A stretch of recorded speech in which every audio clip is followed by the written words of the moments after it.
மனைவி இருக்கும்போது அவள் அருமை தெரியாது. 20 வயதில் அவளின் அழகும் இளமையும் மட்டுமே கண்ணுக்குத் தெரியும். 30 வயதில் அவளைத் தவிர அனைத்து பெண்களும் தேவதையாகத் தெரிவார்கள். ஆனால் 40 வயதில் அவளது அன்பு மட்டுமே அவனுக்குத் தெரியும்.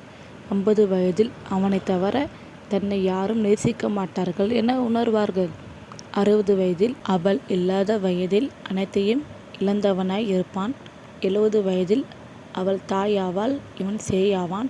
இறுதியில் அவள் இல்லாத நாட்களை நரகமாக கழித்து தனிமையை வெறுத்தவனாய் இருப்பான். அவள்தான் மனைவி. இருக்கும்போதே மனைவியை நேசியுங்கள், இல்லையென்றால் கஷ்டப்படுவது நீங்கள்தான்.